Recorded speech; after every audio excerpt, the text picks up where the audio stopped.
দেখেন পশ্চিমবাংলার হিন্দু মুসলমান দলিত আদিবাসী সবাই নওশাদ সিদ্দিককে হৃদয়ে নিয়ে নিয়েছে। নওশাদ যদি আমাকে দেয় আমি দাঁড়াবো, আমাকে যদি দেয় নওশাদ সিদ্দিকী যদি দেয় আমি দাঁড়াবো। আমি তো আছি, আগামী দিন বলে যাচ্ছি আপনার চ্যানেলের মাধ্যমে এর পক্ষে থাকবো, তারপরে চিন্তাকে করবো। ভাই ভাঙড়েতে আমি আগেই বলেছিলাম, এর আগেও একটা ইন্টারভিউতে বলেছিলাম, ভাঙড়েতে নওশাদ সিদ্দিকীর বিরুদ্ধে কাসেম সিদ্দিকীকে প্রার্থী না করে মমতা বন্দ্যোপাধ্যায় নিজে প্রার্থী হোক। মমতা বন্দ্যোপাধ্যায় কত বড় জনপ্রিয় নেত্রী, কত বড় লড়াকু নেত্রী, কত বড় RSS এর অগ্নিকন্যা, উনি ভাঙড়েতে প্রার্থী হোক। ভাঙড়ে প্রার্থী হয়ে প্রমাণ করে দিক যে আমি মমতা বন্দ্যোপাধ্যায়, আমি সব থেকে জনপ্রিয় একটা মুখ। ভাঙড়ের মাটি শক্ত মাটি, লড়াইয়ের মাটি, আন্দোলনের মাটি, প্রতিবাদের মাটি। ওই ভাঙড়ের মাটিতে পীরজাদা নওশাদ সিদ্দিকী আমাদের সংযুক্ত মোর্চার প্রার্থী ছিলেন, বাম কংগ্রেস এবং ISF এর জোটের প্রার্থী ছিলেন। সেই প্রার্থীর আমরা বামপন্থীরাও প্রচারে গেছি, একাধিকবার প্রচারে গেছি। আমি ব্যক্তিগতভাবে প্রচারে গিয়েছি, ব্যক্তিগতভাবে আইনজীবী হিসেবে মামলা করতে ভাঙড় থানাতে গিয়েছিলাম। সুতরাং এই ভাঙড়ের যে মানুষের একটা মেজাজ, ভাঙড়ের মানুষের যে একটা স্বতঃস্ফূর্ততা, ভাঙড়ের মানুষের যে একটা প্রতিবাদী কণ্ঠ, এটা দেখে আমার মনে হয়েছে যে ভাঙড়েতে কাসেম সিদ্দিকী নয়, তোহা সিদ্দিকী নয়, ভাঙড়েতে যদি মমতা বন্দ্যোপাধ্যায়, অভিষেক বন্দ্যোপাধ্যায় নিজেও প্রার্থী হন স্বয়ং, তাহলেতেও মমতা বন্দ্যোপাধ্যায় এবং অভিষেক বন্দ্যোপাধ্যায়ের জামানত জব্দ করে ভাঙড়ের মানুষ ছেড়ে দেবে আগামী দিনে। কারণ ভাঙড়ের নাম একটাই নাম, সেটা হলো নওশাদ সিদ্দিকী ভাইজান। ভাঙড়ের মানুষ বলছে শিরাই শিরাই রক্ত, আমরা ভাইজানের ভক্ত। আমি ওই বিষয়ে যাচ্ছি না, আমি যেটা দেখেছি ভাঙড়ের মানুষের যে একটা মেজাজ, ভাঙড়ের মানুষের যে একটা স্বতঃস্ফূর্ততা, সেই কথাটা আমি আপনার চ্যানেলকে বললাম যে ভাঙড়ের মানুষের একটা স্বতঃস্ফূর্ততা, ভাঙড়ের মানুষের একটা প্রতিবাদী কণ্ঠ, ভাঙড়ের মানুষের একটা মানে কি বলবো, একটা মেজাজ লড়াই করার মতো। অবশ্যই হারাবেন। ভাঙড়ের মানুষের মেজাজ দেখে আমার মনে হয়েছে যে মমতা বন্দ্যোপাধ্যায় নন্দীগ্রামে হেরে এসেছেন, আবার যদি উনি হারতে একবার চান, যদি মনে করেন আমি আর একবার হারবো, হারার যে ব্যথা বেদনা আর একবার সহ্য করবো, তাহলে ওনাকে পরামর্শ দেবো ভাঙড়ে গিয়ে দাঁড়ান। ওই ভবানীপুর ছাড়ুন, ভবানীপুর ছেড়ে গিয়ে ভাঙড়েতে গিয়ে দাঁড়ান। ভাইজান বা যে নওশাদ সিদ্দিকী আছেন, ভাঙড়ের মানুষ মমতা বন্দ্যোপাধ্যায়কে হারিয়ে মানে কি বলবো, ভূত করে পাঠিয়ে দেবে, জামানত জব্দ করে তাড়িয়ে দেবে। ওখানে একটাই কথা, ভাঙড় মানে নওশাদ সিদ্দিকী, ভাঙড় মানে ভাইজান, ভাঙড় মানে ISF সংযুক্ত।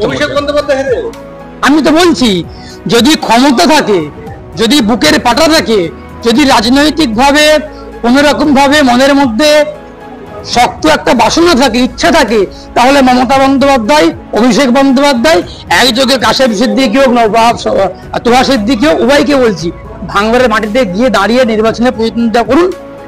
ওইখানেতেই ফলাফল বুঝতে পারা যাবে যে কে আসল হিরো, কে আসল রাজনৈতিক মুখ, নওশাদ সিদ্দিকী নাকি মমতা বন্দ্যোপাধ্যায়। সঠিকভাবে ভোটটা হবে বলে মনে করছেন? যদি, আমি আবারও বলছি, যদি আগামী 26-এর বিধানসভা নির্বাচন স্বচ্ছতার সঙ্গে হয়, যদি নির্বাচন কমিশন নিরপেক্ষ থাকে, এবং যদি আরো একটা কথা বলছি, যদি কেন্দ্রীয় বাহিনীর সক্রিয়তা থাকে, কেন্দ্রীয় বাহিনীর সক্রিয়তা, নির্বাচন কমিশনের নিরপেক্ষতা এবং মানুষের যে তৃণমূল কংগ্রেসের যে একটা গুন্ডামি, এই গুন্ডামি যদি বন্ধ হয়, এই নিরপেক্ষতা, নির্বাচন কমিশনের স্বচ্ছতা, কেন্দ্রীয় বাহিনীর সক্রিয়তা, এই স্বচ্ছতা, নিরপেক্ষতা এবং সক্রিয়তা, এই তিনটে যদি মিলেমিশে একসঙ্গে বাংলার মাটিতে কাজ হয়, আগামী 26-এর বিধানসভা নির্বাচনে আপনারা দেখে নেবেন যে কিরকম একটা অভূতপূর্ব রেজাল্ট হয়, যে রেজাল্টটা আজকের দিনে দাঁড়িয়ে মানুষ আশা করতে পারছে না, সেই আশার বাইরে গিয়ে মানুষ ফলাফল করবে। সেই জন্যই কি যে অভিষেক বন্দ্যোপাধ্যায় কিংবা মমতা বন্দ্যোপাধ্যায় ভাঙড়ে দাঁড়াতে পারেন, সেই জন্য কি ওখানে একটা স্পেশাল অবজারভার দেওয়া হয়েছে। আর সেই সঙ্গে সঙ্গে ভাঙড়ের কাশীপুর থানা ছিল, সেটাকে ভেঙে 8টা থানা করা হয়েছে এবং ভাঙড়কে কলকাতা পুলিশের আওতায়। ভাঙড়ের 8টা থানা নয়, ভাঙড়কে ভেঙে যদি প্রত্যেকটা গ্রামে একটা করে থানা তৈরি করে দেয় মমতা বন্দ্যোপাধ্যায়, যদি মমতা বন্দ্যোপাধ্যায় মনে করেন যে ভাঙড়ে যতগুলো গ্রাম আছে, যতগুলো পঞ্চায়েত না, যতগুলো গ্রাম আছে, প্রত্যেকটা গ্রামে একটা করে থানা তৈরি করবো, তবুও মমতা বন্দ্যোপাধ্যায় আপনার জিত কোনোভাবেই ভাঙড়ে হবে না। মমতা বন্দ্যোপাধ্যায় অপকৌশল, কুকৌশল, RSS এর সঙ্গে পরিকল্পনা করে ভাঙড়ের নওশাদ সিদ্দিকীকে হারানোর চেষ্টা করছেন, প্রাণপণ চেষ্টা করছেন। সমস্ত চেষ্টা বৃথা যাবে, তার কারণ গণতন্ত্রে মানুষ শেষ কথা বলে। ভাঙড়েতেও ভাঙড়ের মানুষের শেষ কথা বলবেন। তাহলে যদি অভিষেক বন্দ্যোপাধ্যায় এবং মমতা বন্দ্যোপাধ্যায় যদি ভাঙড়ে হারার আশঙ্কা আপনি করেন যে হেরে যাবে, তাহলে কাশেম সিদ্দিকী তো তুমি মানে হালে পানি পাবে। কাসেম সিদ্দিকী তো একটা পিপি রে, একটা কালো পিপিলিকা কাসেম সিদ্দিকী, ও তো অনেক দূরে আছে। আমি ওই কালো পিপিলিকার বিরুদ্ধে শুভেন্দু অধিকারীকে নন্দীগ্রামের মানুষ নির্বাচিত করেছিলেন, কিন্তু শুভেন্দু অধিকারী নন্দীগ্রামের মানুষের যে মৌলিক দাবিগুলো, মৌলিক চাহিদাগুলো, সেগুলোকে পূরণ করতে পেরেছেন, নাকি বাটি বাটি গোমাংস খেয়ে দিনের পর দিন ঘুরে বেরিয়েছেন, নাকি দাঙ্গা লাগানোর পরিকল্পনা করেছেন? এটা সব থেকে বড় একটা প্রশ্ন। নন্দীগ্রামে যে কোনো প্রার্থী হতে পারেন, এটা পশ্চিমবঙ্গের 299টা বিধানসভা কেন্দ্র আছে, যে কোনো ক্ষেত্রে যে কোনো জন প্রার্থী হতে পারেন, সেটা ভবিষ্যতের কথা এবং সেটা রাজনৈতিক কৌশল। কিন্তু এখন রাজনীতি টানাপোড়েনে এই পশ্চিমবঙ্গের মাটিকে যেভাবে সাম্প্রদায়িকরণে বিষাক্ত মানে বিষে বিষিয়ে দেওয়া হচ্ছে, এই সব পরিপ্রেক্ষিতে দাঁড়িয়ে পশ্চিমবঙ্গের মাটিতে কি কোনোভাবে শান্তি প্রতিষ্ঠা হয়েছে? পশ্চিমবঙ্গের মাটিতে কি দাঙ্গা উৎখাত হয়েছে? দাঙ্গাকারীরা কি পশ্চিমবঙ্গের মাটিতে বহাল তবিয়তে ঘুরে বেড়াচ্ছে? এই সমস্ত প্রশ্নগুলো বাংলার মাটিতে বাংলার মানুষ এখন প্রশ্ন করছে যে দাঙ্গা মুক্ত পশ্চিমবঙ্গ চাই, চাকরির পশ্চিমবঙ্গ চাই, শিল্পের পশ্চিমবঙ্গ চাই, শান্তির পশ্চিমবঙ্গ চাই, শিক্ষার পশ্চিমবঙ্গ চাই। সেইগুলোকে উড়িয়ে দিয়ে তৃণমূল এবং বিজেপি একযোগে দাঙ্গার বাতাবরণ তৈরি করে পশ্চিমবঙ্গের মাটিকে কুলসিত করছেন। সব থেকে বড় প্রশ্ন এখন বাংলাতে শান্তি প্রতিষ্ঠা করতে হবে, বাংলাতে আইনের শাসন প্রতিষ্ঠা করতে হবে। এই আইনের শাসন প্রতিষ্ঠা করতে গেলে এই 2025 সালে যে মাধ্যমিকে ফার্স্ট হয়েছে আমাদের পশ্চিমবঙ্গের গর্ব, পশ্চিমবঙ্গের অহংকার, রায়গঞ্জের করোনিয়া হাই স্কুলের একজন ছাত্র আদ্রিত, সে সব থেকে বড় প্রশ্ন মিডিয়াকে বলেছেন যে সাম্প্রদায়িকরণ, সাম্প্রদায়িক যে একটা উস্কানি, এটাকে গোটা দেশ থেকে উৎখাত করতে হবে, তবেই দেশ এগিয়ে যাবে। আমি সেই আমার মেধা, আমার বাংলার মেধা, আমার বাংলার যোগ্যতা, বাংলার গর্ব, অদ্রিতকে নিয়ে আমি গর্ব করে বলি। আমিও অ্যাডভোকেট এস কে বাবুলাল পশ্চিমবঙ্গের মাটিতে, কলকাতা হাইকোর্টের মাটি থেকে দাঁড়িয়ে বলছি, এই বাংলা থেকে, পশ্চিমবঙ্গ থেকে, ভারতবর্ষ থেকে সাম্প্রদায়িকরণ দূর করতে হবে এবং যে একটা দুর্নীতিগ্রস্ত তৃণমূল কংগ্রেস এবং দুর্নীতিগ্রস্ত বিজেপি, এই দুটো দলকে উৎখাত করতে হবে।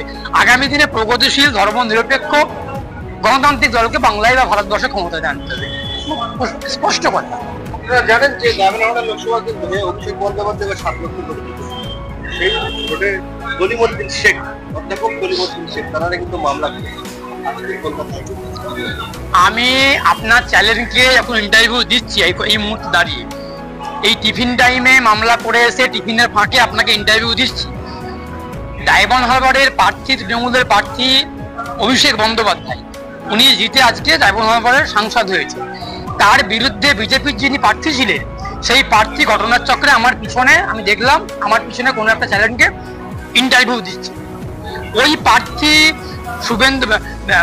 অভিষেক বন্দ্যোপাধ্যায়ের বিরুদ্ধে যে ওইখানেতে নির্বাচন কমিশন পুরো জগন্নাথের মতো কাজ করেছেন, কেন্দ্রীয় বাহিনী চূড়ান্ত গাফিলতি করেছেন, যার ফলে ডায়মন্ড হারবার লোকসভা কেন্দ্রে বিজেপি, তৃণমূল কংগ্রেসের প্রার্থী ছাড়া অন্য কোনো প্রার্থীর কর্মীরা, সমর্থকরা ভোট দিতে পারেননি। এ দাবি আমাদের সিপিআইএম এর প্রার্থী প্রতীকুর রহমান, তার দাবি ছিল।